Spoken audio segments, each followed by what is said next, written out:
চট্টগ্রাম কেন ঘুরতে গিয়ে হারিয়ে যাচ্ছে প্রায় অনেক মানুষ। ঘুরতে পছন্দ করে না এমন মানুষ খুঁজে পাওয়াই বিরল।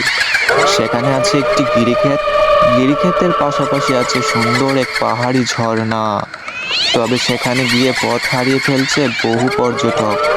সব মিলে এক রহস্যময় জগতের নাম এই পর্যটন কেন্দ্র। শুধু মার্চ এপ্রিলে 3টি দলের 15 জন সদস্যই হারিয়ে যান এই পাহাড়ে। তাছাড়া প্রতিদিন পথ হারিয়ে যাচ্ছে প্রায় বহু মানুষ। বনের ঝোপঝাড় ধরে এগিয়ে যেতে যেতে তারা ভুলে যায় ফেরার পথ। সম্প্রতি দেউশ নোয়াপাড়া থেকে হারিয়ে যায় 5 তরুণ। ঝর্ণার উপরে উঠে আর নামতে পারেনি। সন্ধ্যা গড়িয়ে এলে তারা দিক ভুল করে হারিয়ে যেতে থাকে অন্যদিকে।